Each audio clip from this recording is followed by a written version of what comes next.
sang mentari, secerah sang pelangi. Sambutlah kami, sang pengubah negeri. Guru bergerak pasti, berbagi dan mengabdi. Religi dan mandiri, solusi untuk negeri. Bergerak cerdaskan bangsa, gotong royong dalam satu irama. Merdeka. Hadirin dimohon berdiri. Menyanyikan lagu kebangsaan Indonesia Raya dipimpin oleh Ibu Betri Helena.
Hadirin disilakan duduk kembali.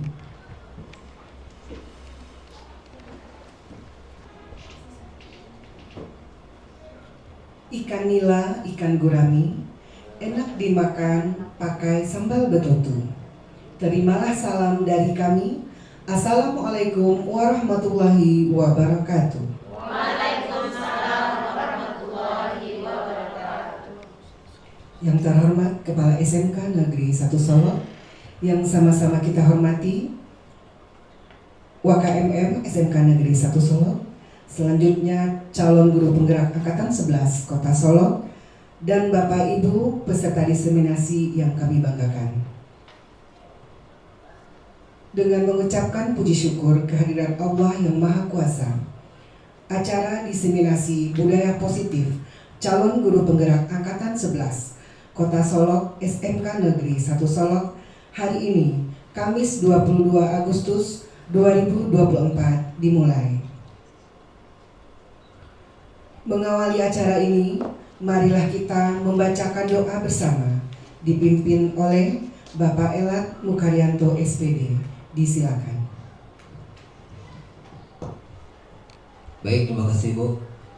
Baiklah Bapak Ibu semua, untuk kelancaran kegiatan kita pada kali ini, marilah kita sejenak berdoa kepada Allah dengan menadahkan telapak tangan kita bersama demi kelancaran dari kegiatan ini. A'udzubillahiminasyaitonirrajim.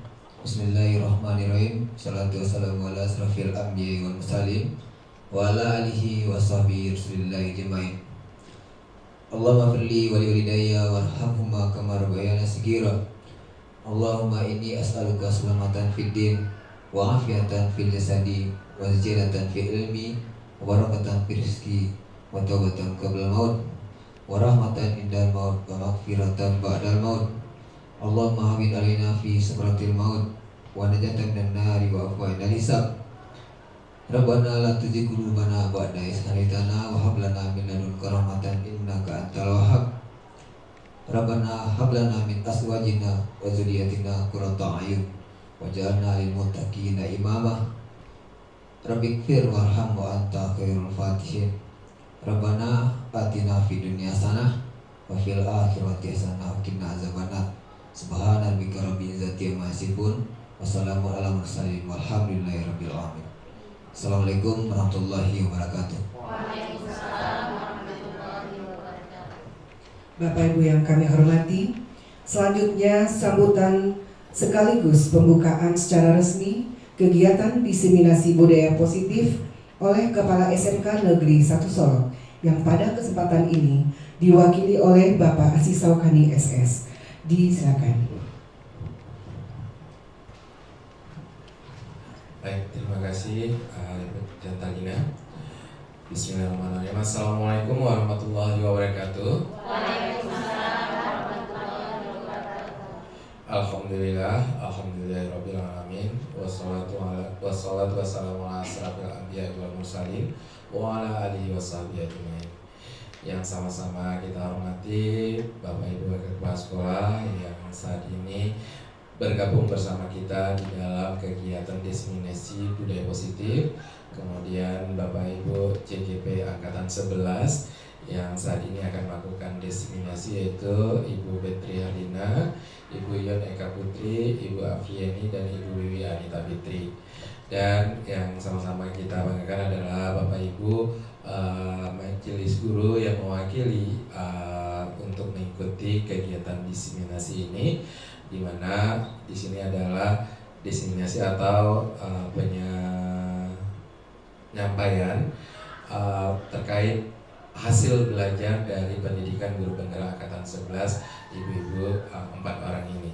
Baik Bapak Ibu sekalian, di sini diseminasi ini ditujukan adalah kepada kita di lingkungan sekolah atau di SMK Negeri 1 Solo, di mana nantinya dari hasil pembelajaran Bapak Ibu-ibu CGP Angkatan 11 ini nantinya juga bisa berdampak kepada kita semuanya, majelis guru atau warga SMK 1 Solo, di mana kita bisa menerapkan pemanfaatan atau bagaimana menjalankan terkait dengan pelaksanaan budaya positif di sekolah. Dan intinya dari kegiatan ini adalah bagaimana kita dapat mensupport atau mendukung pembelajaran yang berpihak kepada murid, sehingga kita semuanya senada dan seirama dalam menerapkan budaya positif di lingkungan SMK Negeri 1 Solo. Nah, kepada Bapak Ibu semuanya kami harapkan dapat mengikuti kegiatan ini dengan sebaik mungkin dan juga bisa menggali semua informasi terkait budaya positif yang akan disampaikan oleh ibu-ibu CGP Angkatan 11 ini. Mungkin itu saja sambutan dari saya, dan kita buka kegiatan diseminasi budaya positif pendidikan guru penggerak Angkatan 11 di SMK Negeri 1 Solo pada hari ini, Kamis tanggal 22 Agustus 2024 dibuka. Saya akhiri, billahi taufiq wal hidayah. Wassalamualaikum warahmatullahi wabarakatuh. Assalamualaikum warahmatullahi wabarakatuh. Selamat siang Bapak Ibu semuanya. Terima kasih sudah kembali hadir di ruangan ini. Kita akan ikuti selanjutnya, yaitu pemaparan dari calon guru penggerak kita Angkatan 11 dari SMK Negeri 1 Solo, yaitu Ibu Wiwi Anita Fitri SST. Untuk itu kepada Ibu Wiwi kami persilakan.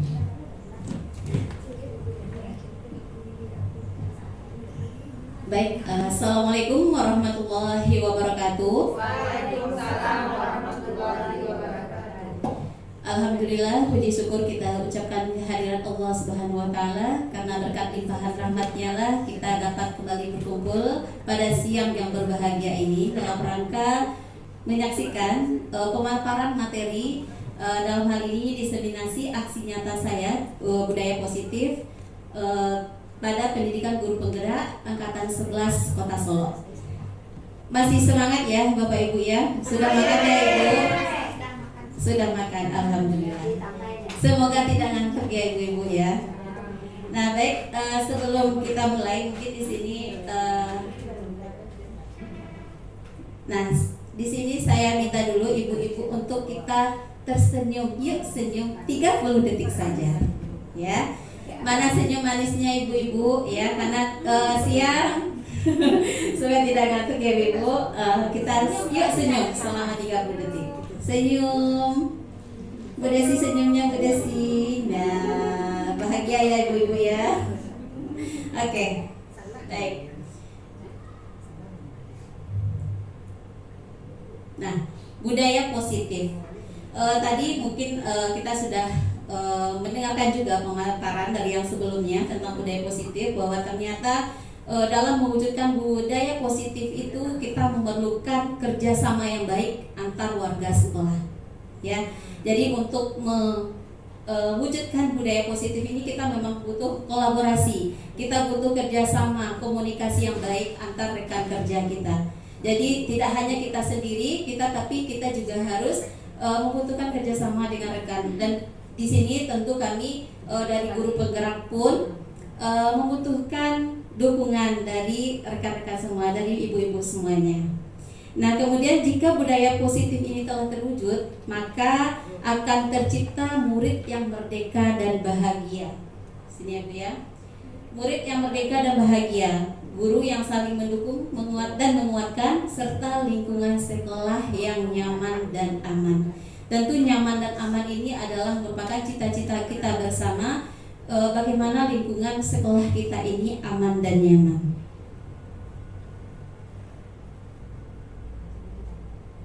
Nah, di sini seperti apa sih peran guru dalam menciptakan budaya positif di sekolah?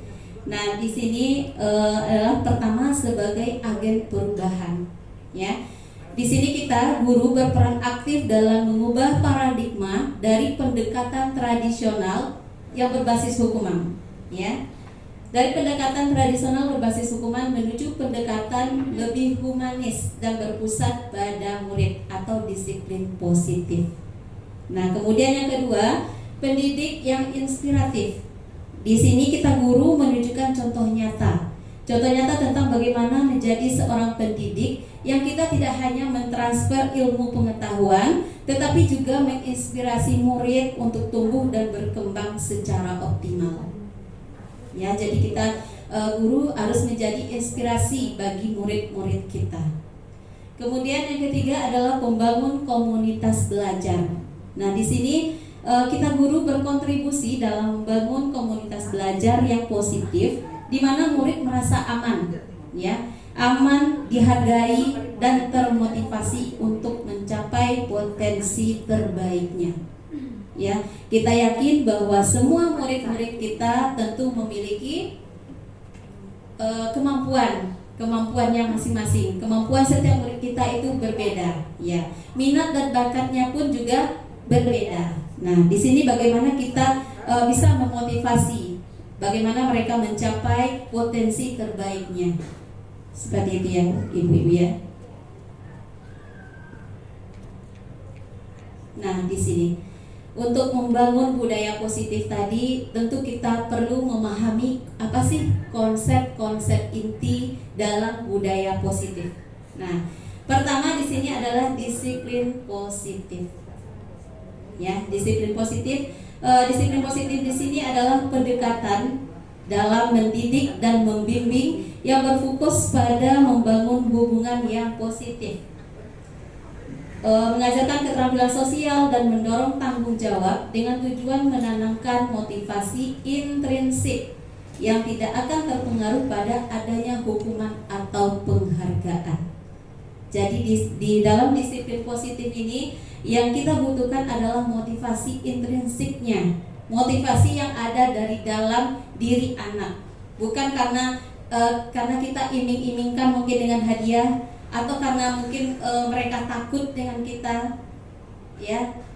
Misalnya hari ini kita siapa yang selesai mengerjakan tugas terlebih dahulu nanti akan ibu kasih reward misalnya. Nah, berarti mereka melakukan tugas-tugasnya atau kewajiban dalam melaksanakan tugas bukan dari dalam dirinya, tapi dari luar. Jadi yang kita harapkan itu adalah dari dalamnya, dari dalam dirinya, kesadaran dirinya. Oke. Kemudian yang kedua, motivasi. Konsep inti dari budaya positif yang kedua yaitu motivasi perilaku manusia. Nah, di sini ada tiga motivasi perilaku manusia. Yang pertama, untuk menghindari ketidaknyamanan atau hukuman.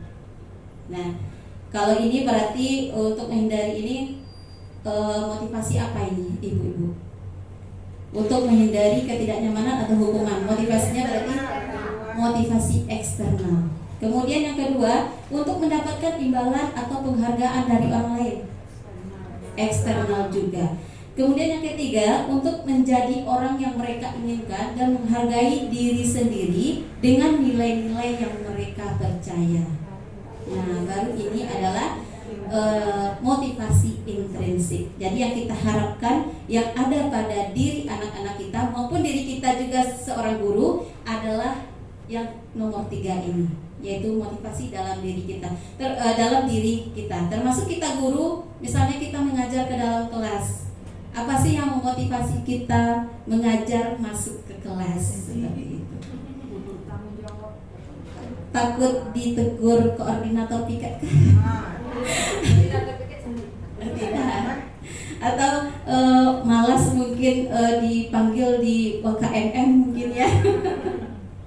Ya, jadi ya, jadi kita guru pun jadi tidak hanya murid, tapi juga kita guru.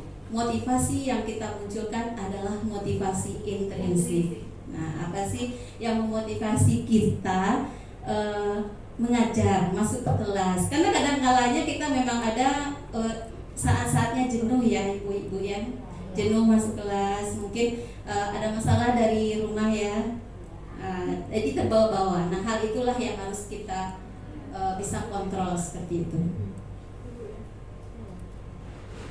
Oke, kita lanjut. Nah, yang ketiga yaitu keyakinan sekolah atau keyakinan kelas. Nah, kalau keyakinan sekolah berarti ini secara umum. Ya, kalau di kelas berarti ini keyakinan yang kita yakini untuk kelas kita masing-masing. Karena Bapak Ibu-ibu semuanya tentu memiliki kesepakatan di dalam kelas. Meskipun terkadang wali kelas sudah membuat keyakinan kelas, nah kita guru mapel pun pasti punya keyakinan kelas sendiri untuk murid-murid kita. Nah, di sini di dalam keyakinan kelas, guru berperan dalam mewujudkan terbentuknya keyakinan sekolah atau kelas dengan adanya kesepakatan antara guru dan murid. Jadi bukan kita guru saja, karena kalau kita guru yang membuat itu namanya bukan lagi keyakinan, tapi peraturan. Ya. Kemudian yang kedua, keyakinan sekolah atau kelas berupa pernyataan-pernyataan universal yang mudah diingat dan dipahami dan harus diterapkan di lingkungan sekolah. Nah, ini adalah salah satu keyakinan kelas. Kebetulan saya adalah wali kelas di 10 BCF 1. Inilah salah satu contoh keyakinan kelas yang sudah kami sepakati. Jadi mereka kemarin itu ini yang di blok hitam ini itu adalah keyakinan yang diyakini. Di sini pertama menghormati. Apa sih isinya di dalam menghormati itu? Semua siswa saling menghormati dan mendengarkan saat orang lain berbicara, seperti itu. Kemudian tanggung jawab. Semua siswa mengumpulkan tugas tepat waktu dan menjaga kebersihan ruangan kelas. Itu maksudnya keyakinannya adalah tanggung jawab. Nah, kemudian kerjasama. Semua siswa akan bekerja sama dalam tugas kelompok dan berkontribusi secara adil. Nah, karena kami di broadcast butuh tim yang solid berkolaborasi seperti itu ya Bu Desi ya. Nah, kemudian menghargai, berpartisipasi aktif dan kemudian di sini ada kebijakan khusus. Nah, kebijakan khusus di sini adalah penggunaan gadget ya. Penggunaan gadget di dalam kelas hanya untuk tujuan pendidikan dengan izin guru. Jadi kalau kita sudah membuat keyakinan masih juga dilanggar oleh siswa kita, tentu kita kembalikan lagi nanti ke keyakinan kita, dan tentu ada konsekuensi yang akan diterima oleh peserta didik seperti itu.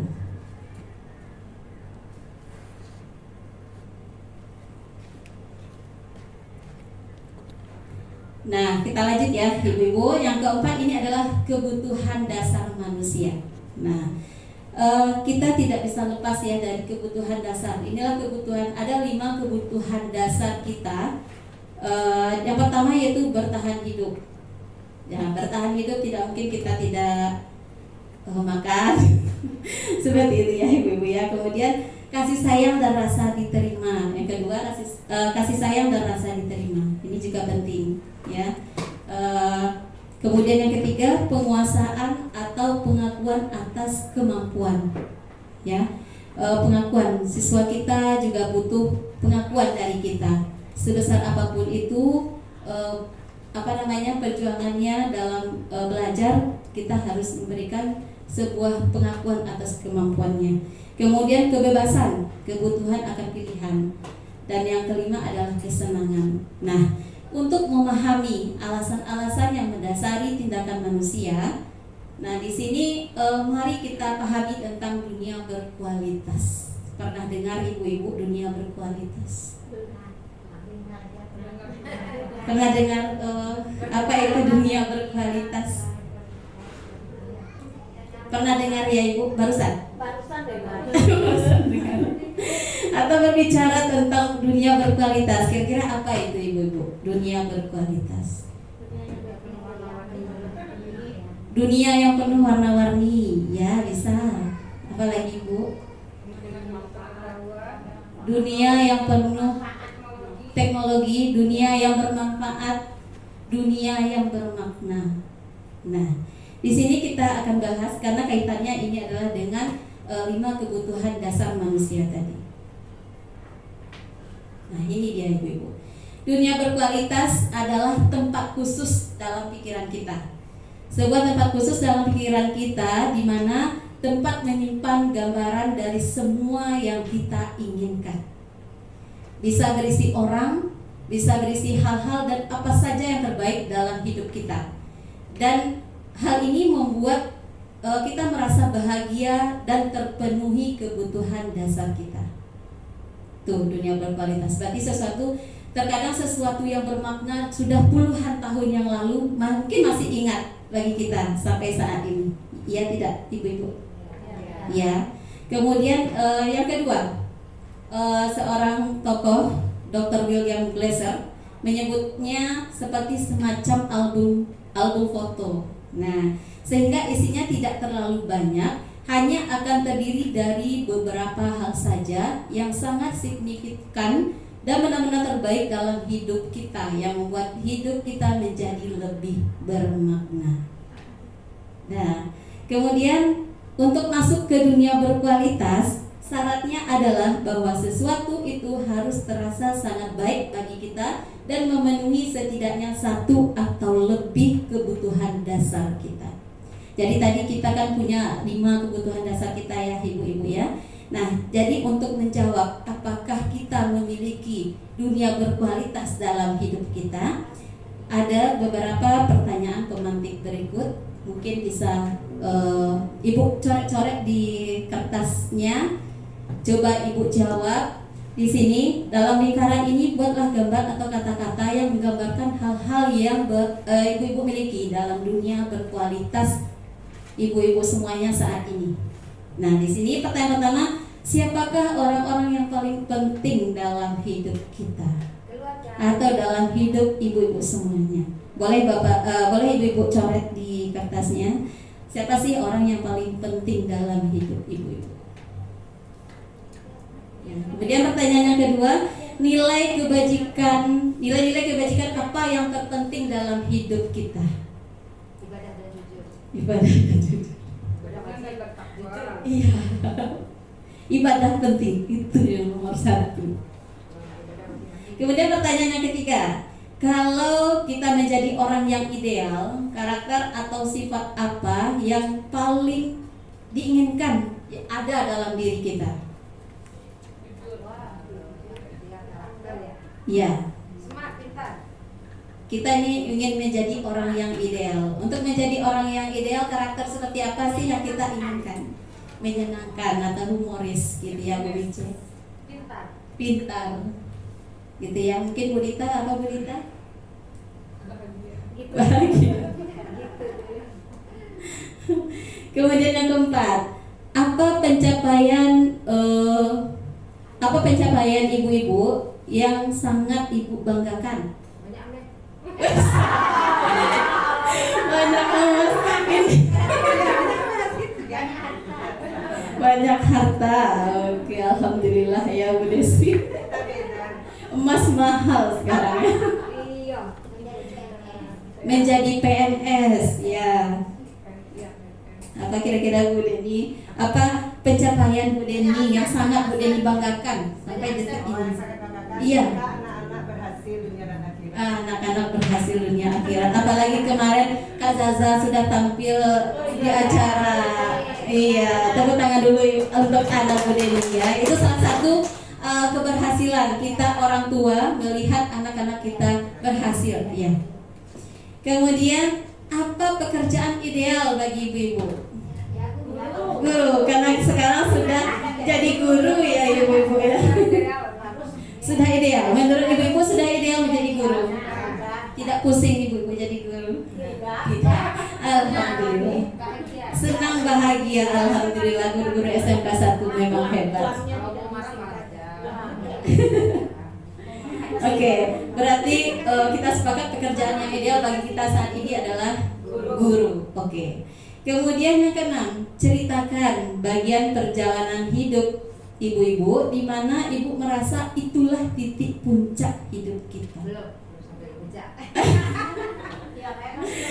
Coba, ini kita kan bercerita tentang dunia berkualitas. Berarti kita bisa flashback ke belakang. Nah, kira-kira di titik mana sih itu merupakan adalah di mana itulah titik puncak hidup saya. Apakah itu di zamannya SMP? Apakah itu zamannya SMK, SMA? Bagaimana Bu Bici?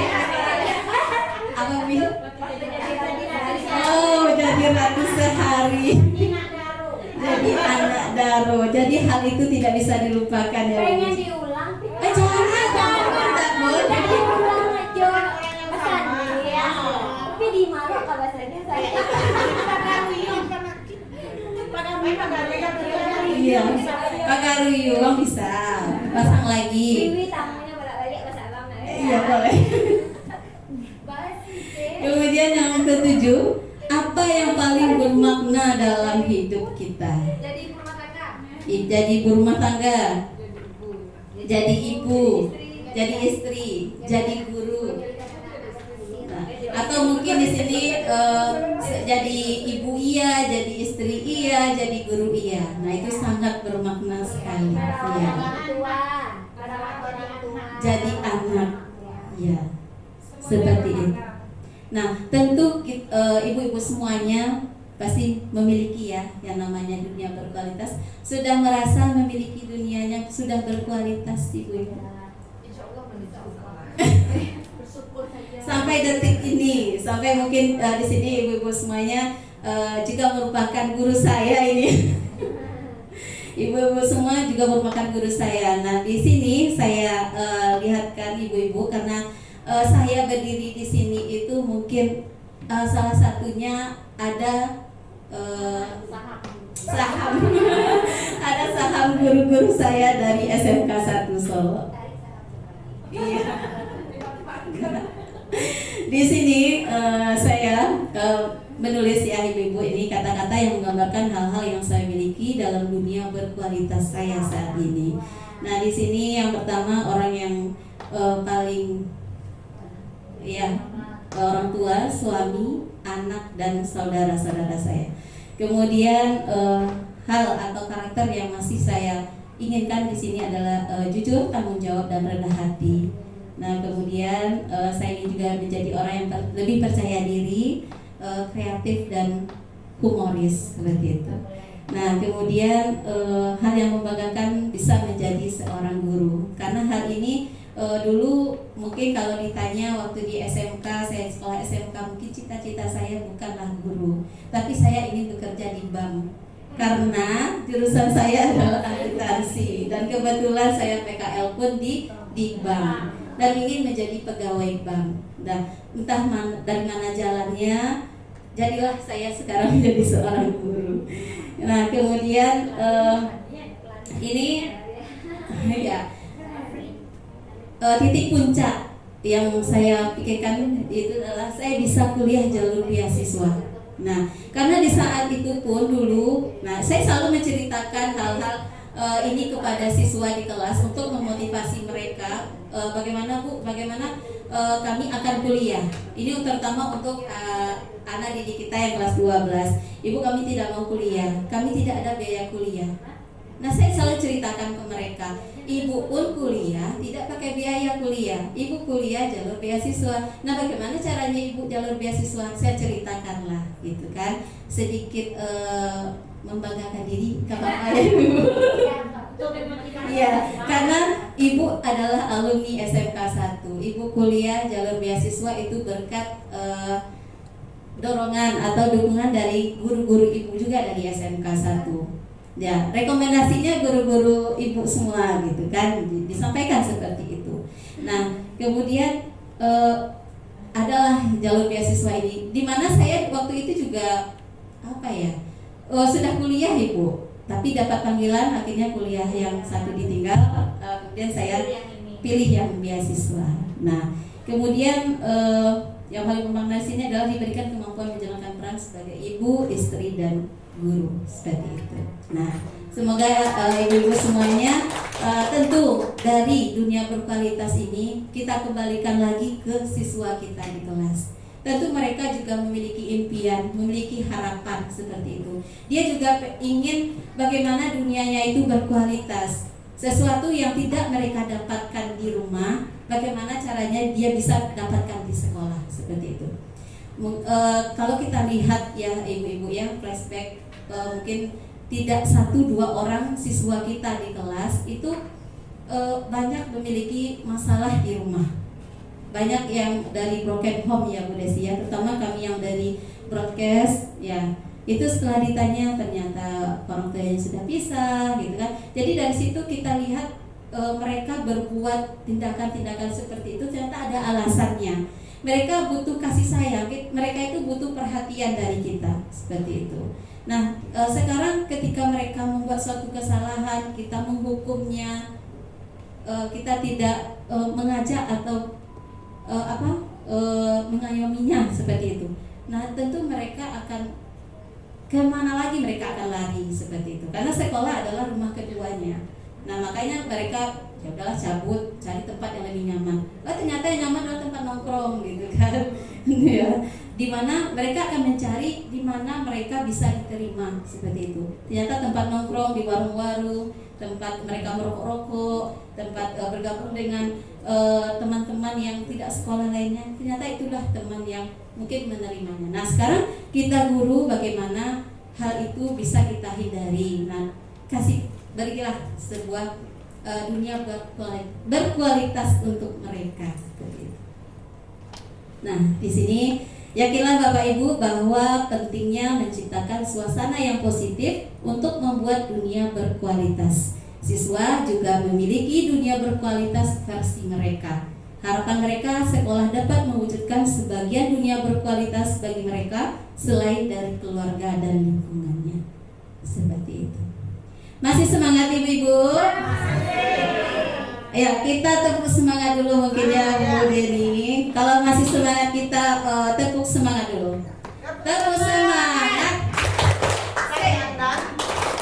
Ding ding ding. Dung dung dung.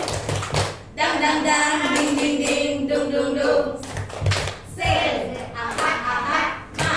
Aha aha nga. Aha aha semangat. Oke, terima kasih Ibu. Terima kasih sudah semangat. Untuk sesi siang tidak terlalu banyak selainnya. Tenang aja Ibu. Sampai selesai. Ya, iya. Oke, kita lanjut. Nah, ini konsep inti yang kelima, yaitu 5 posisi kontrol. Nah, di sini guru sebagai penghukum, guru sebagai pembuat merasa bersalah, guru sebagai teman, guru sebagai pemantau dan guru sebagai manajer. Nah, dari kita tadi juga sudah bahas dari 3-5 posisi kontrol ini yang terbaik adalah posisi manajer, ya.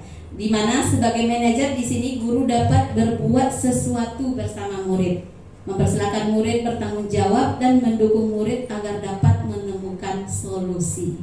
Nah, kemudian posisi manajer mengacu pada restitusi yang dapat menjadikan murid sebagai manajer bagi dirinya sendiri sehingga dapat tercipta identitas positif pada diri murid.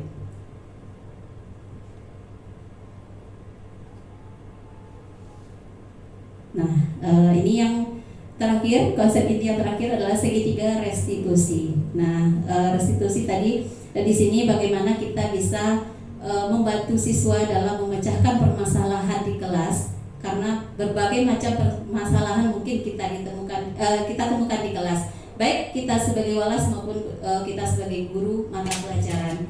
Nah, baik itu yang sering datang terlambat, yang panjat pagar, yang merokok, sangat banyak masalahnya. Nah, bagaimana kita bisa menyelesaikan? Di sini ada 3 tahapan kita membantu siswa kita dalam menyelesaikan permasalahan dengan segitiga restitusi, yaitu menstabilkan identitas, validasi tindakan yang salah, kemudian menanyakan keyakinan. Nah, di sini menstabilkan identitas. Nah, apa yang kita lakukan dalam menstabilkan identitas ini? Yang kita lakukan adalah bagian dari proses pembelajaran yang nantinya akan bergeser ke arah identitas sukses. Jadi di sini kita menggali identitas siswa lagi.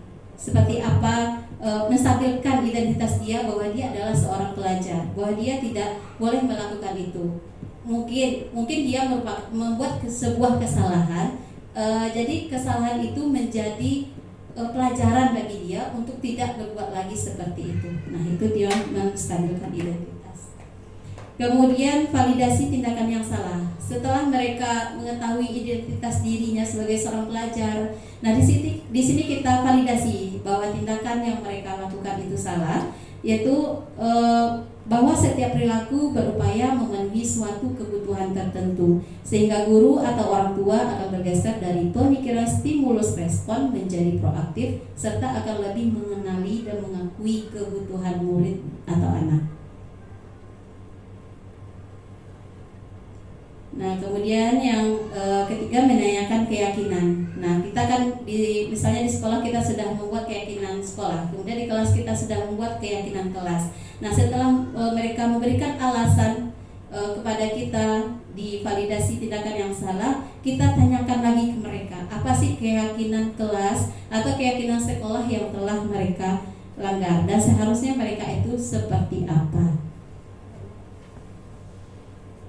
Nah, di sini saya berikan satu contoh penerapan segitiga restitusi yang sudah saya terapkan.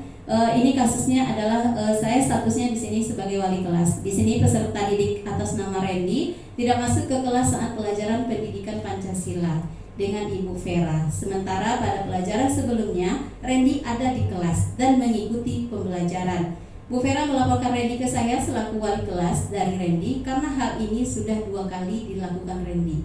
Kalau sekali mungkin karena telat atau terlambat atau seperti apa, ini sudah 2 kali dilakukannya. Kemudian saya buatlah penyelesaian permasalahannya segitiga restitusi.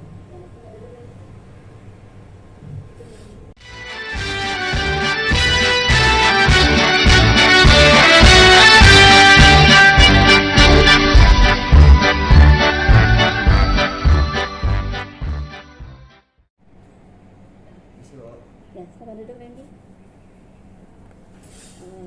Randy tahu kenapa Ibu panggil hari ini? Tahu. Tahu. Kenapa Randy Ibu panggil? Karena ada masalah. Ada masalah. Masalah apa?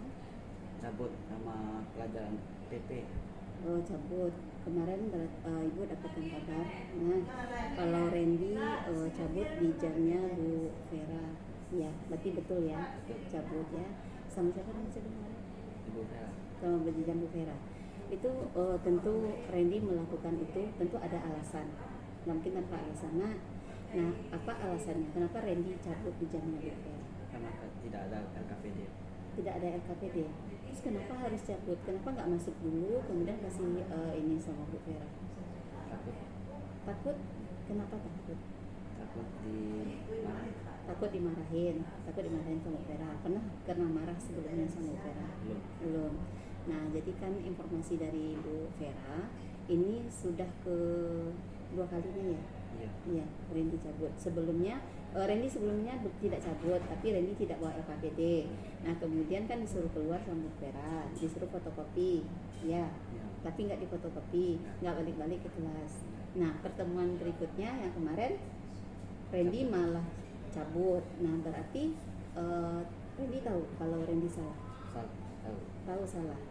Kenapa nggak difotokopi jauh-jauh sebelum jadwal Bu Vera? Karena malas. Nah, jadi Randy, karena kita siswa ya, pelajar, tentu kita ini kan dalam tahap belajar.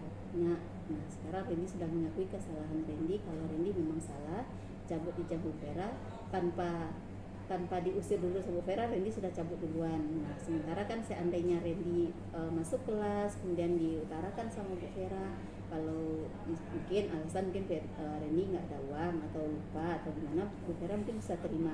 Tapi kalau misalnya sudah cabut, berarti kan ada satu keyakinan kelas atau kesepakatan yang telah Randy langgar. Ya, apa berarti keyakinan kelas atau kesepakatan yang telah Randy langgar? Tidak memberi tugas tepat waktu. Tidak memberi tugas tepat waktu. Ya, berarti kita sekolah semua, siapapun siswa di sekolah ini pasti pernah membuat kesalahan, ya kan? Nah, cuman sekarang bagaimana Randy bisa belajar dari kesalahan Randy itu, ya? Mau berubah? Mau berubah ya? Jadi untuk kedepannya apa yang akan Randy lakukan? Mentaati peraturan yang ada di sekolah. Mentaati peraturan, khususnya yang untuk Bu Vera, apa yang akan Randy lakukan? Memprint fotokopi ya, melengkapi LKPD. Berarti untuk pertemuan berikutnya Randy tidak ada alasan lagi untuk tidak membawa LKPD sesuai dengan yang ditugaskan Bu Vera. Oke ya. Jadi kita di kelas, kita sudah membuat kesepakatan kelas, kita sudah meyakini dan semua siswa di kelas sudah mengetahui itu. Dan kita membuat kesepakatan sama-sama kan. Nah, jadi biar nanti pembelajaran di kelas itu tertib seperti ya Randy ya. Jadi bisa ya Randy ya berubah ke depannya ya. Bisa ya. Janji sama diri sendiri, berubah untuk diri sendiri. Bukan Randy berubah untuk ibu, bukan untuk Bu Vera, bukan, tapi untuk diri Randy sendiri. Oke ya. Ya, jadi itu yang itulah yang untuk sampaikan hari ini. Semoga kedepannya Randy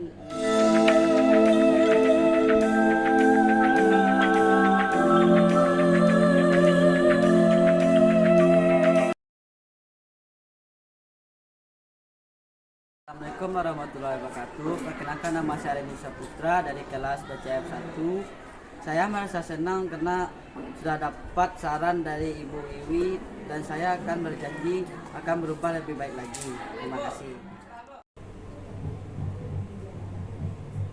Dan itu tadi cuplikannya Ibu, cuplikan di mana saya menerapkan segitiga restitusi dari permasalahan siswa saya di kelas seperti itu. Nah, di sini mereka dengan sendirinya ketika kita sudah menerapkan segitiga restitusi dengan menstabilkan identitasnya, kemudian dengan tahapan validasi tindakan yang salah dan menanyakan keyakinan, mereka dengan sendirinya itu mengakui atas kesalahan yang mereka lakukan. Mereka sebenarnya sadar bahwa mereka itu telah membuat sebuah kesalahan. Nah, di sini bagaimana tugas kita guru mengembalikan seperti itu, mengembalikan mereka, menstabilkan identitas mereka kembali seperti itu ya, ibu-ibu. Dan baik Ibu, mungkin itu sedikit pemaparan materi dari saya tentang budaya positif. Kita masuk lagi ke sesi tanya jawab. Saya kembalikan dulu ke moderator. Baik Bapak Ibu, kita kasih aplaus untuk Bu Wiwi. Baiklah Bapak Ibu,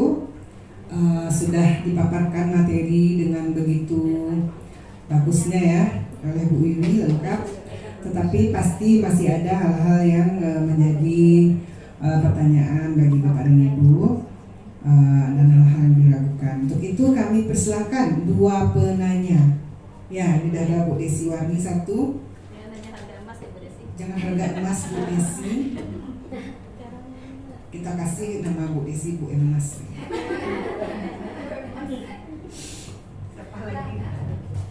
Buaya. Iya ya. Posisi lah. Oh masih bisa. Kalau sesi terakhir nih banyak pertanyaan. Puas-puasin. Baiklah Bapak Ibu, sudah ada dua penanya di siang hari ini. Bagi yang masih ada nanti tetap diberi kesempatan bonus untuk siang ini. Silakan Bu Desi Warni. Terima kasih Bu Dewi selaku moderator dan juga terima kasih kepada Bu Iwi selaku penyaji materi. Assalamualaikum warahmatullahi wabarakatuh. Tadi sudah dipaparkan oleh Bu Iwi dengan luar biasa materi budaya disiplin positif dari tugas beliau. Di sini saya ingin bertanya terkait segitiga restitusi lagi.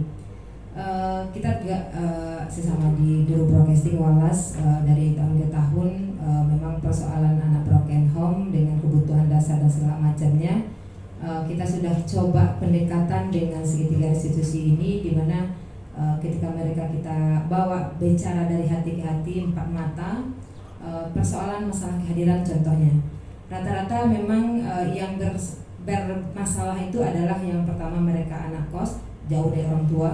Kemudian kontrol manajemen diri waktunya yang membuat mereka akhirnya terlambat bangun karena terlambat tidur, main game, begadang dan segala macamnya. Nah, ketika kita sudah bicara hati ke hati dan ditanyakan penyebabnya, solusi bagi mereka, ditanyakan juga komitmen menjalankan keyakinan kelas ini, paling perubahan itu hanya 1 atau 2 hari. Nah, minggu-minggu berikutnya kembali lagi. Nah, titik persoalannya di sini yang ingin ditanyakan. Ketika kita menerapkan segitiga restitusi ini, kita di posisi aturan sekolah itu kan ada beberapa kali dengan Walas tidak ada perubahan bawa ke jurusan, tidak ada perubahan bawa ke BK, sampai nanti kita kasih dia surat perjanjian. Nah, apakah ini melanggar dari konsep segitiga restitusi atau bagaimana tekniknya supaya yang kita tujukan perubahan ke muridnya? Nah, tapi masalah mereka sering tidak hadir karena terlambat tidur, terlambat bangun, terlambat datang, itu kan urgensinya juga hal yang istilahnya memang mereka yang harus merubah itu. Tapi kita ketika sudah 2 kali dipanggil dari bicara hati ke hati dengan pendekatan segitiga restitusi ini, perubahan itu hanya 1 atau 2 hari, berikutnya ulang lagi. Nah, jadi kita kasih sedikit penekanan lah apa istilahnya. Nanti kalau nggak berubah lagi, saya bawa ke BK ya, saya bawa panggil orang tua ya, gitu kan. Tapi tetap aja namanya mereka jauh lost control, tidak ada yang membangunkan, tidak ada yang begini. Jadi kadang berpikir juga ini segitiga saya yang salah atau bagaimana, atau pokoknya ini kita bawa kemana lagi persoalan. Kalau kita ikuti aturan sekolah kan harusnya mereka bawa ke BK, panggil orang tua, lalu diproses perjanjian 1, 2, 3 akhirnya start keluar gitu kan. Nah, jadi mungkin minta juga bantuan Bu Iwi atau bagaimana dari Bapak Ibu yang lainnya, bagaimana penerapan segitiga itu yang maksimal sehingga tidak kita sampaikan lanjutan dari persoalan ini sampai ke BK panggil orang tua dan segala macamnya. Mungkin itu aja dari ini. Terima kasih Bu Desi, kita tampung dulu dari Bu Baya, silakan Bu Baya.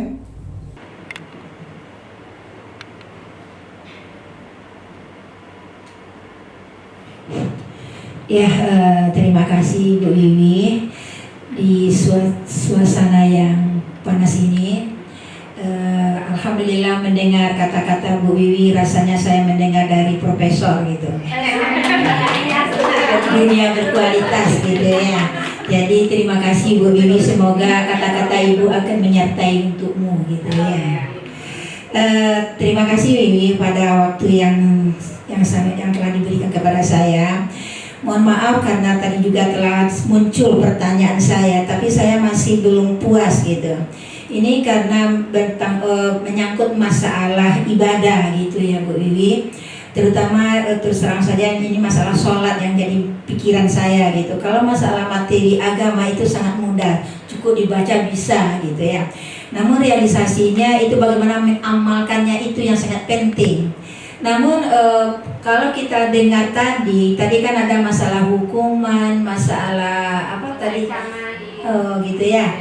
Jadi awalnya saya memberikan suatu apa kepada siswa, jika Ananda minggu besok tidak lagi sholat, maka Ananda nanti mungkin bisa Ananda akan saya minta Ananda untuk membersihkan itu contohnya musalah gitu ya Bu Wiwi, kamar mandi gitu.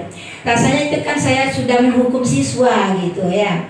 Jadi pertanyaan saya sebelum saya bertanya itu kiranya minggu depan setelah terus terang saja pada saat saya mengambil absen itu selalu saya bertanya, walaupun kita udah SMK tapi rasanya masih memperlakukan seperti anak SD, tapi harus seperti itu gitu Bu Wiwi. Jadi masih banyak yang tidak sholat. Akhirnya yang tidak sholat itu benar saya lakukan hukuman tadi kepada siswa gitu. Saya lakukan dulu, silakan untuk sholat dulu, setelah itu baru dia membersihkan musalah, membersihkan tempat wudhu gitu. Intisarinya minggu depan alhamdulillah di lokal yang sama itu tidak ada lagi yang tidak sholat. Pada umumnya sudah sholat semuanya. Namun di sini ternyata tadi setelah saya dengar bahwa kita menghukum siswa, apa itu saya termasuk menghukum siswa di dalam segitiga institusi tadi, apakah saya telah termasuk menghukum siswa gitu ya. Sementara kita kan tidak boleh menghukum. Namun kalau tidak saya tegaskan kepada siswa, yang namanya siswa akan melakukan, seakan-akan dia itu tidak paham bahwa sholat itu wajib gitu. Jadi terpaksa saya harus melakukan hukuman seperti itu. Namun saya minta kepada Bu Wiwi, kira-kira apalagi kiat yang harus saya lakukan. Jangan kata-kata hukuman gitu. Tapi dengan lemah lembut saya nggak didengar gitu Bu Wiwi.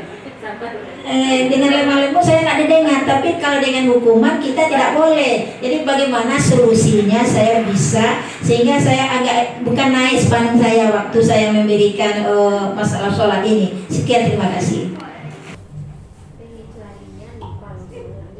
Baiklah, sudah terkumpul 2 pertanyaan. Silakan Bu Wiwi untuk menjawab pertanyaan tersebut.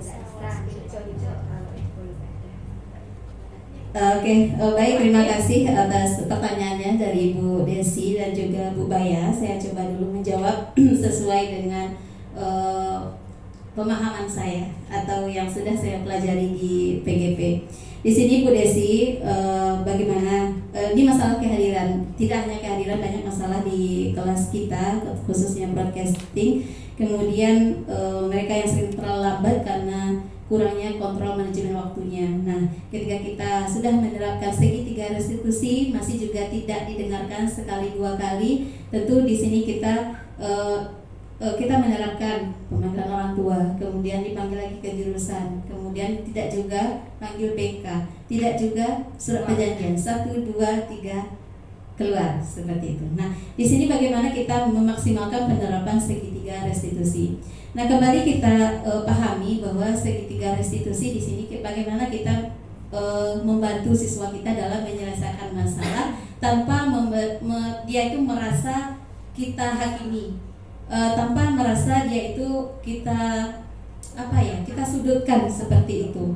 Nah, jadi inti sebenarnya dari segi 3 restitusi ini, mereka punya masalah, kita selesaikan permasalahannya dengan nyaman. Karena kita di sini diminta itu membuat lingkungan belajar yang nyaman.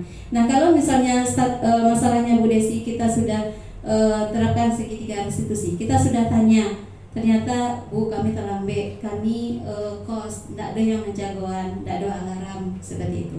Nah, di sini kan kita sudah mencoba untuk melakukan kolaborasi pemanggilan orang tua. Nah, kita lakukan kerjasama dengan orang tua. Nah, seperti itu. Nah, ternyata karena anak ini kos, tentu kita coba lagi. Nah, kira-kira siapa sih temannya yang tidak telat, yang satu kos tidak telat seperti itu? Kira-kira ada enggak? Saya yakin di dalam satu kosnya itu pasti tidak semuanya telat, pasti ada yang tepat waktu sekolah, dan pasti mereka itu meskipun dari ada yang dari sekolah yang berbeda, itu mereka bisa kita ajaklah, cobalah dibangunkan. Ada kita ini meminta mereka untuk menimbulkan motivasinya tadi. kita motivasi lagi, motivasi intrinsik yang ada dalam dirinya. Kalau toh mereka tidak juga melakukan suatu perubahan, berarti kita kembali lagi ke kodrat alam dan kodrat zamannya tadi, Bu-Ibu. Nah, kita di sini kan membangun ya, atau membentuk kembali karakter. Nah, kalau misalnya karakternya sudah dari sananya kareh istilahnya, ya kita kan berusaha mengingatkan dan mengingatkan. Kita berharap itu kita jangan pernah bosan seperti itu, Bu Desi. Kita jangan pernah bosan untuk mengingatkan siswa kita. Nah, kalau misalnya itu kita termasuk melanggar tidak itu tadi, Bu Desi, melanggar segitiga restitusi. Nah, kita kan panggil orang tua. Nah, di situ kan kita buat sebuah pernyataan konsekuensi larinya, pernyataan ya Bu Dina, di BK pernyataannya. Nah, jadi di situ kita buat kesepakatan. Nah, kita kan tanya lagi, nanti kalau kamu masih seperti ini, kira-kira apa lagi nih? Bagaimana yang harus Ibu lakukan? Seperti itu. Kamu lagi nanti dibuat perjanjian seperti itu ya. Jadi nanti larinya itu kita bukan menghukum, tapi larinya kita ke konsekuensi. Jadi ada konsekuensi yang harus mereka terima ketika mereka melanggar sebuah keyakinan tadi gitu.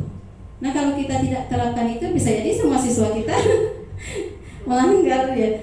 Sepertinya kita tidak, makanya kita munculkan lagi yang namanya motivasi intrinsik. Mungkin seperti itu, Bu Desi. Nanti mungkin kalau ada tambahan dari ibu-ibu yang lain atas jawaban ini. Kemudian Bu Baya, ini tentang ibadah. Ya Bu Baya, namanya ibadah, kita semua yakin ibadah itu wajib, apalagi di sholat. Nah, kita sudah kasih tahu nih ke anak-anak, sholat itu wajib, sholat itu ibadah yang pertama yang akan ditanya, gitu kan. Kemudian Bu Baya sebagai guru agama di sini. Nah, Bu Baya sebagai guru agama menanyakan, ternyata ada yang tidak sholat. Kemudian Bu Baya, kalau ada juga yang masih tidak sholat, minggu depan Ibu suruh bersihkan WC, musola ya, baik Baya. Nah, itu memang termasuk salah satu posisi kontrol Bu Baya adalah sebagai penghukum. Nah, bagaimana di sini kiatnya, apa yang harus dilakukan untuk solusi seperti ini, kan seperti itu ya Bu Baya. Nah, kita tetap harus mengingatkan sholat. Saya pun sendiri, meskipun saya bukan guru agama, saya wali kelas, saya tetap menanyakan ke anak-anak seperti itu. Kalau di sekolah lain kadang dia membuat sebuah buku agenda ya. Itu kalau di SD, kan dia punya agenda agenda sholat kalau tidak salah. Ya. Nah, namun kita di SMK kan mereka sudah besar, sudah akil balik istilahnya, dan mungkin kita tidak perlu lagi menerapkan itu. Nah, mungkin solusi dari saya adalah bagaimana Bu Baya selalu mengingatkan, atau mungkin Bu Baya bisa mencarikan sebuah video bagaimana sih hukumannya orang yang tidak sholat seperti itu ya, untuk memunculkan kembali, untuk memotivasi mereka kembali seperti itu. Nah, toh kalau misalnya dihukum seperti itu, rasanya kalau di pendidikan kami itu tidak boleh kena kita aja kan. Jadi kita kan sebagai posisi kontrol kita itu sebagai manajer ya Bu Baya. Nah, jadi kita tanyakan ke mereka bagaimana seharusnya mereka itu untuk bisa menjalankan ibadahnya, karena ibadah ini sholat. Nah, misalnya nih kalau yang laki-laki dia adalah pemimpin dalam keluarganya seperti itu. Nah, seperti itu. Mungkin itu jawaban dari saya. Kalau misalnya ada tambahan dari ibu-ibu yang lain. Terima kasih. Baiklah Bu Wiwi, ada lagi tambahan Bapak dan Ibu?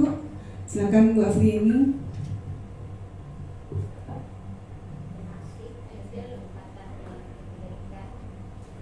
Selama mengikuti program CGP ini, yang kami dapat itu menghukum dielaborasi dengan benar. Yang menghukum itu kenapa harus dijauhi? Karena itu identik dengan hal yang negatif, identik nanti dengan kekerasan. Yang penting janganlah dipakai kata hukuman lagi gitu, karena keras, apalagi membuat merasa trauma, takut. Nah, jadi itu yang dituju semasa elaborasi, itu yang ditekankan oleh Bapak instruktur itu. Jadi kita tidak boleh memakai kata menghukum lagi. Itu mungkin sedikit pembelajaran yang telah kami dapat. Sekian, Assalamualaikum warahmatullahi wabarakatuh. Ada lagi Bapak Ibu yang mau menambahkan? Ya, silakan Bu Desi Urni. Terkait salah izin Bu Ibu ini juga mungkin pengalaman ketika saya walas, seperti yang disampaikan Bu Ibu. Sebenarnya sekarang saya pikir juga setelah walas saya butuh buku agenda itu atau buku satu kertas. Tapi kalau yang sudah saya terapkan itu jam 5 itu biasanya saya ketik WA, Assalamualaikum menandai pada subuhnya, sudah bangun, sholat subuh gitu kan. Sama juga malam, Assalamualaikum Ananda, selamat malam, sebelum istirahat pastikan sudah sholat isya. Ini kebetulan juga anak didik saya. Jadi yang saya terapkan tuh himbauan sebelum tidur dan subuh-subuh. Jadi pagi baru bangun saya ingat saya harus bangunkan siswa saya. Nah itu di WA. Terus malam sebelum mereka tidur jam 10 atau jam setengah 10 saya selalu bisa ingatkan, ayo tidur lagi sebelum tidur pastikan anak itu semuanya sudah sholat isya. Dan selalu motivasi kiriman-kiriman video-video yang tentang bagaimana seseorang itu sukses karena memperbaiki dirinya, memperbaiki sholatnya. Tapi terkadang sempat terpikir untuk bisa punya agenda ini, walaupun mungkin secara walas kan nilainya paling ke P5 kah atau apa. Tapi kalau seandainya bisa sekolah kita menyepakati berdasarkan usulan guru agama, memang wajib mereka memiliki buku agenda untuk ibadah harian. Masing-masing guru agama di setiap kelas sepakat dan itu menjadi landasan nilai PAI, rasanya lebih efektif lagi untuk membuat mereka sholat. Karena kalau walas jangkauannya kan nggak ada penilaian, biasalah gitu kan. Tapi paling ya motivasi-motivasi seperti itu saja. Mungkin itu Bu Bayang. Sedikit Bu Desi, masalah yang disampaikan tadi, sebenarnya kalau saya sendiri yang terutama di bawah naungan bimbingan saya lokal-lokal itu sudah saya bikin namanya agenda kegiatan kontrol kegiatan ibadah namanya. Di situ walaupun ada situ sholat sampai isya yang itu tidak checklist, tapi jam yang saya minta. Yang kedua ada situs lagi membaca Al-Quran. Membaca Al-Quran itu saya minta itu berkelanjutan. Jadi awal dari ajaran baru itu saya sudah mengatakan kepada siswa yang di bawah naungan saya itu tolong dari awal sekarang, kalau belum berkelanjutan tolong dari surah Al-Baqarah. Jadi misalnya Ananda itu dari pagi ada baca Al-Quran siang, tapi cukup nanti dari pagi sampai malam tuh berapa ayat. Jadi berkelanjutan itu sudah saya lakukan. Selanjutnya nanti ada namanya kontrol kegiatan sunat. Kalau Ananda ada melakukan sholat sunat, bikin sholat sunat saja. Banyak sholat sunat cukup sholat sunat dibikin, udah ada dibikin. Yang kedua kalau ada Ananda bikin melaksanakan puasa, bikin puasa, infak, bikin infak. Jadi alhamdulillah itu telah ada dilakukan terutama di lokal-lokal, akuntansi, PSPT. Cuma pada saat diminta itu kan saya kasih tanda tangan. Terus saya kasih tahu, oh tinggal Bu, itu aduh sih alasannya Bu Desi kan. Jadi itulah jadi apa bagi saya. Rasanya saya sebagai guru agama bilang dengan lemah lembut, dengan hukuman kita nggak boleh. Tapi rasanya kalau tidak dihukum, karena yang hukuman itu seperti tadi. Karena setelah saya menyatakan dibersihkan, minggu besoknya itu alhamdulillah semuanya sudah sholat gitu. Tapi dengan cara lemah lembut saya mengucapkan itu masih ada yang nggak sholat gitu. Jadi saya bingung juga dengan hukuman saya nggak bisa nggak boleh. Tapi dengan lemah lembut saya dibawa lalu gitulah bahasa kita gitu ya. Jadi sekali seminggu itu pun ada dikasih tanda tangan diketahui oleh orang tua. Baru saya kasih tanda tangan untuk kontrol bagi kami dari guru agama. Cuma mungkin dari guru agama yang lain belum ada gitu ya. Itu timbul aspirasi saya di dalam lokal. Sekian, terima kasih. Ya, ini udah nunjuk dua orang lagi. Ya, silakan karena mixnya buka di situ. Terima kasih untuk waktunya Bapak Ibu semuanya. Mungkin saya berbagi pengalaman saja untuk ilmu yang sudah saya peroleh. Nah, terkait dengan kegiatan sholat tadi, nah itu untuk agenda sholat, walaupun saya bukan guru agama ya Bu Baya. Nah itu saya sudah laksanakan dari semester kemarin. Nah seperti yang dikatakan Bu Baya tadi, agenda sholat itu ada kegiatannya baca Al-Quran. Nah untuk semester kemarin itu saya sudah laksanakan di kelas 10 TKJ. Nah tapi masalahnya begini, awalnya saya minta kepada siswa itu untuk membuat sesuai keinginan mereka. Ada yang ditulis tangan, ada yang di print dan segala macam. Nah, tapi kelemahannya di saat mau ditagih seperti Bu Baya tadi, nah itu tinggal Bu segala macam. Nah sekarang saya punya ide lagi. Itu untuk agenda sholatnya itu dibuat di belakang catatan matematika. Jadi saat belajar matematika itu agenda sholatnya ada.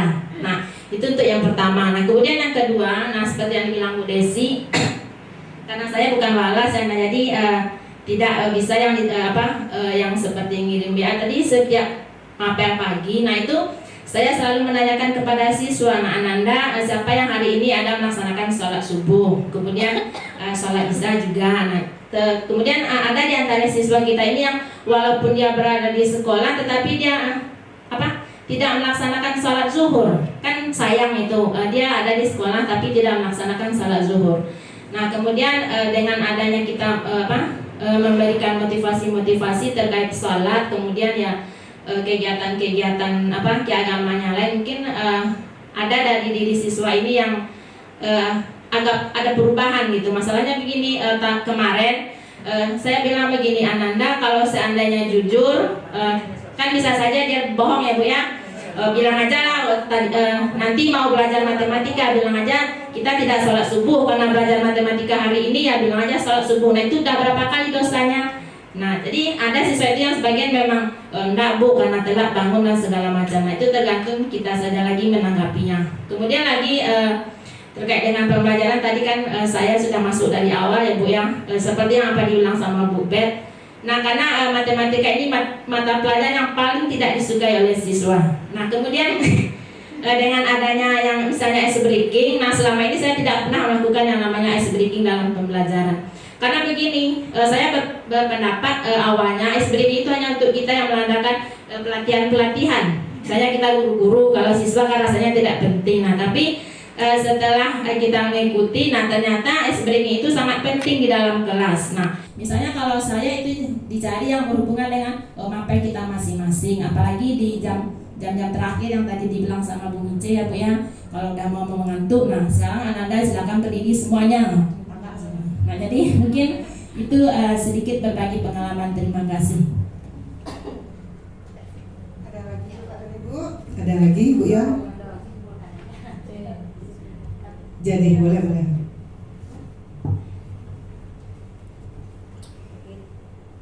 Oke, terima kasih atas waktunya. Dari pemaparan dan jawaban-jawaban teman-teman tadi, di sini seperti upaya kita kan tadi dari motivasi ini ada eksternal internal. Yang sudah dilakukan itu tadi dengan hukuman, kemudian ada konsekuensi. Sekarang kita akan menuju ke restitusinya, gitu kan. Jadi memang tidak semudah seperti yang digambarkan membalikkan telapak tangan. Apalagi ini sudah satu pembiasaan, mungkin dari rumah mereka biasa tidak sholat gitu kan. Tetapi yang hukuman kita sudah mulai meninggalkan. Misalnya meninggalkan, janganlah kita menjudge dengan hukuman juga gitu kan. Tetapi berangsur ke konsekuensi. Mereka diberikan arahan kalau tidak seperti ini mereka akan begini. Kalau tidak sholat mereka akan dibantu, misalnya disuruh sholat berjamaah, setelah itu mereka duduk di masjid, membaca Al-Quran dan sebagainya. Itu disepakati, kalau konsekuensi kan disepakati. Namun masih eksternal baru motivasinya, masih eksternal. Karena eksternal ini tentu sesaat. Tadi ada buku kontrol juga masih eksternal. Bahkan mungkin mereka tidak membuat atau seperti apalah, daripada nanti bermasalah, daripada panjang, mereka mengatakan ada atau buat-buat aja gitu kan bisa. Tapi yang kita harapkan tidak itu. Kita sampai pada tahap restitusi. Untuk sampai dalam proses itu memang butuh waktu yang lama. Tidak bisa bin salabin gitu kan. tidak bisa secepatnya. Disinilah peran kita tetap selalu, kita konsisten lah namanya kan. Kita tetap melakukan himbauan, memberi pengertian. Dengan tadi kita menghilangkan hukuman, kita berpindah ke konsekuensi. Di saat konsekuensi tadi kita menyampaikan gambaran, menumbuhkan motivasi dalam diri mereka lagi, sehingga nanti mereka tanpa konsekuensi apa-apa, mereka akan dengan kesadaran sendiri melaksanakan sholatnya, seperti dengan melalui mengingatkan, melalui tausiah. Kita tetap mengontrol dengan buku kontrol, tapi tidak hanya buku itu yang kita tuntut, kita sampaikan. Ini bukan tujuan utama Ibu ya. Bagaimana kita melatih, itu tuh hanya untuk melatih supaya terbiasa sampai nanti mereka lepas dari buku kontrol, mereka sampai pada kesadaran sendiri. Itu saja, terima kasih. Assalamualaikum warahmatullahi wabarakatuh. Baiklah Bapak dan Ibu, sudah banyak masukan, pendapat dan segala macam Bapak dan Ibu. Intisarinya yang jelas kita menuju ke budaya positif ini tidak bisa upaya dari satu orang guru saja, beberapa orang guru saja, tapi harus kolaborasi dengan orang tua juga, dengan semua pihak sekolah. Seperti perbincangan kita hari tidak akan berguna kalau tidak ada dukungan sekolah nantinya bagi kita, dan tidak sinkron aturan, visi misi, hal yang program yang dijalankan di sekolah kita jika tidak mendukung budaya positif yang kita pelajari ini. Jadi harus ada nanti kesinkronan.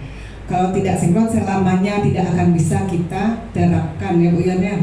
Nah jadi seperti itu Bapak Ibu. Jadi kita berangsur meninggalkan hukuman, karena intisarinya hukuman itu ada, efeknya ada tapi hanya sesaat. Efeknya tidak akan lekat seumur hidup kepada anak kita tersebut. Baiklah Bapak Ibu, mungkin sudah cukup Bu Wiwi.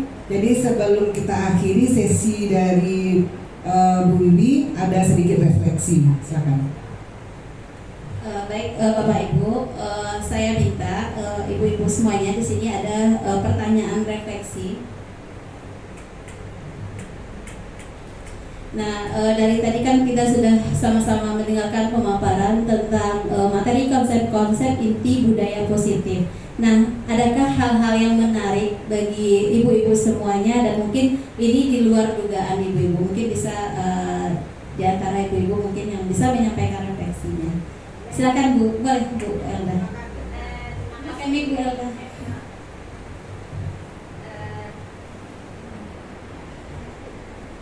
Baiklah, terima kasih Bu Wiwi. Mungkin kalau dari tadi kita sudah mengikuti yang paling berkesan yang untuk yang sesi ini itu yang apa namanya, dunia apa tadi?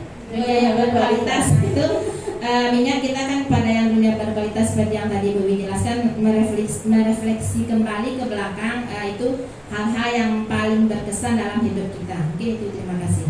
Ya, terima kasih Bu Elda. Mungkin dari ibu-ibu yang lain ada satu lagi, apa hal yang menarik bagi ibu-ibu atas pemaparan materi hari ini, dan mungkin itu di luar dugaan ibu-ibu semuanya. Oh, pertanyaan-pertanyaan tadi. Pertanyaan pemantik ya. Oke.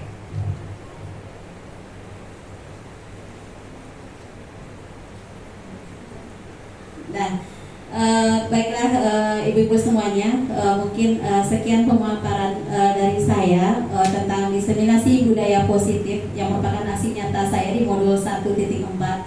Di sini pesannya adalah sekolah adalah rumah kedua bagi kita. Mari bersama kita ciptakan lingkungan belajar yang nyaman, aman, dan inspiratif. Nah, baik, sebelum saya tutup, saya juga ingin berpantun ibu-ibu. Di sini berlayar jauh ke negeri seberang, mencari ilmu hingga ke kota.